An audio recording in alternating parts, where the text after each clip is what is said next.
देखिए मानसी, शंकर सिंह जो हैं उनको पप्पू यादव जो है वो सपोर्ट कर रहे हैं। वहाँ पर पप्पू यादव एक निर्णायक फैक्टर है, इस चीज़ को मानना चाहिए क्योंकि बिल्कुल। देखिए किस तरीके से एनडीए और इंडिया की लड़ाई में निर्दलीय प्रत्याशी बाजी मार गया। चिराग पासवान और नीतीश कुमार फिलहाल एनडीए के हिस्सा हैं, तो गठबंधन धर्म का पालन था, तो शंकर सिंह वहाँ से खड़े नहीं हो सकते थे चिराग की पार्टी से। तो वो क्या किए कि पार्टी से इस्तीफा दे करके कुछ ही दिन पहले इस्तीफा दिए और फिर उसके बाद निर्दलीय अपना दावेदारी ठोक दी। शंकर सिंह ने सीधा सीधा प्रेस कॉन्फ्रेंस करके कहा था कि वो हमारे गुरु हैं, हमारे माई बाप हैं, और अब पप्पू यादव ने भी खुल के शंकर सिंह का समर्थन कर दिया। अच्छा, यानी पप्पू यादव ने खुलकर शंकर सिंह का समर्थन कर दिया है। पप्पू यादव का समर्थन मिलने से शंकर सिंह की मजबूती और ज़्यादा हो गई है, और जो मार्जिन से जीतती थी बीमा भारती, उस मार्जिन को कम कर सकते हैं अच्छे तरीके से, और नहीं तो मानसी जीत जाएंगे, ये बात तय। लोकसभा चुनाव 2024 में पूर्णिया सीट काफी ज्यादा हॉट सीट बना हुआ था। पूर्णिया की चर्चा पूरे देश भर में हो रही थी। सभी गठबंधन ने अपने अपने प्रत्याशी वहां पर उतारे, लेकिन बाजी तो निर्दलीय प्रत्याशी ही मार गया। जी हां, पप्पू यादव की आखिरकार वहां से जीत हो गई। लेकिन आपको बता दें कि अब लोकसभा का चुनाव तो खत्म हो गया है, लेकिन उपचुनाव की जो घोषणा है वो भी की जा चुकी है। जी हां, 10 जुलाई को रुपौली विधानसभा सीट पर उपचुनाव होने हैं। ऐसे में और बीमा भारती की खबरें चल रही हैं कि बीमा भारती को वहां से राजद का उम्मीदवार बनाया गया है, लेकिन शंकर सिंह जो हैं उनको पप्पू यादव का समर्थन मिलता हुआ दिख रहा है। तो गठबंधन क्या इस बार भी गड़बड़ाएगा? क्योंकि जो प्रत्याशी बीमा भारती हैं वो राजद की तरफ से हैं, तो देखना ये है कि क्या राजद से बीमा भारती की इस बार जीत होती है या फिर हार। आइए आशीष से बातचीत करते हैं। आशीष, पप्पू यादव रुपौली विधानसभा में किसको सपोर्ट कर रहे हैं? देखिए मानसी, शंकर सिंह जो हैं उनको पप्पू यादव जो है वो सपोर्ट कर रहे हैं। आपको ये बता दूं कि शंकर सिंह पहले राष्ट्रीय लोक जनशक्ति पार्टी रामविलास, जो कि चिराग पासवान की पार्टी है, उसमें थे। और हुआ कुछ यूं कि वो भी बहुत समय से नज़रें बना करके बैठे थे आराम से, धैर्य से, कि भाई हमको भी यहाँ से चुनाव लड़ना है।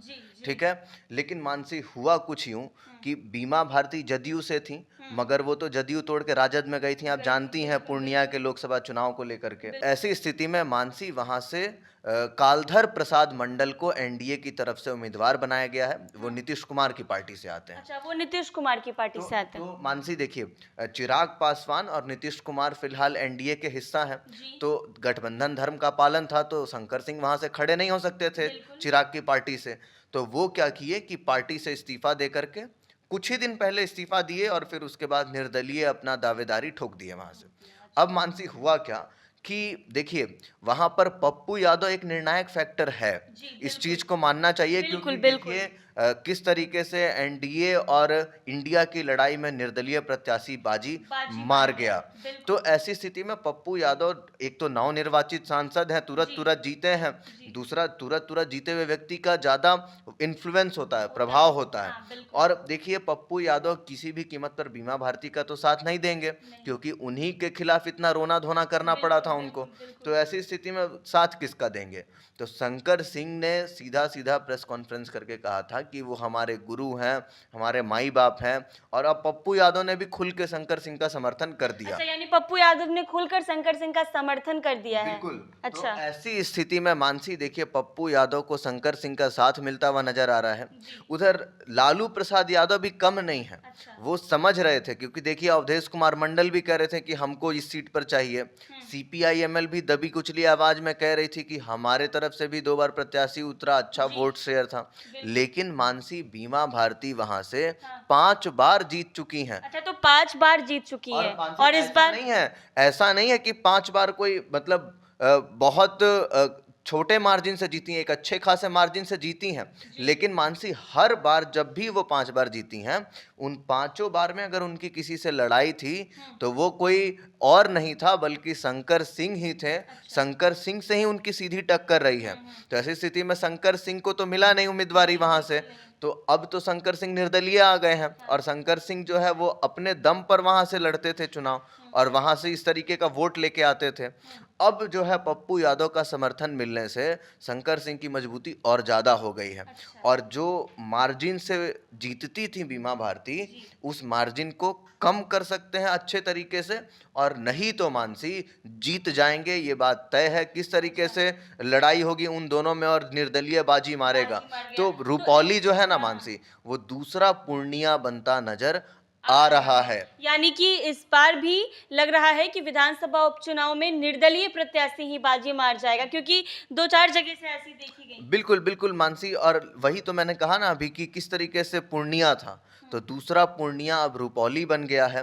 देखिए, अगर कालधर प्रसाद मंडल जो एनडीए की तरफ से खड़े हुए हैं, ये वोट जो है, वैसे तो ये वोट काटेंगे, और वो वोट काटेंगे भी तो किसका काटेंगे आप जानती हैं, ये वोट काटेंगे तो फिर शंकर सिंह का ही वोट काटेंगे, क्योंकि ये दोनों तो एनडीए के पक्ष से ही है ना। वो भले एक बार इस्तीफा दे करके अलग होकर के निकल गए हैं, लेकिन मानसी किस तरीके से वहां पर था कि बात चल रही थी कि पप्पू यादव भी वोट काटेंगे और बीमा भारती भी वोट काटेगी और निकल जाएगा एनडीए का प्रत्याशी, लेकिन ऐसा हुआ नहीं ना मानसी। वहां पर तो सीधा सीधा जो है वो बीमा भारती तो तीसरे पायदान पर चली गई। वहां से मात्र उनको 27,000 के आसपास वोट पड़े वहां पर लोकसभा चुनाव में। तो यहाँ पर भी ऐसा ही लग रहा है कि शंकर सिंह बाजी मार जाएंगे। और मानसी, अब एक और चीज देखने वाली बात होगी कि शंकर सिंह बाजी मार करके किस दल में शामिल होंगे, क्योंकि देखिए, पहले तो चिराग पासवान के दल में थे, लेकिन अब तो चिराग पासवान के दल में नहीं है, और पप्पू यादव बीजेपी के विरोधी हैं। इस चीज को समझिए, एनडीए के विरोधी हैं, क्योंकि ये कांग्रेस को अपना अप्रत्यक्ष रूप से समर्थन दे रहे हैं। और राजद से भी कुछ खास रिश्ता नहीं है। राजद से तो रिश्ता है ये नहीं है मानसी जी। तो ऐसी स्थिति में ये शंकर सिंह अगर जीत जाते हैं तो ये किस दल में जाएंगे, ये भी एक बड़ी असमंजस की स्थिति है।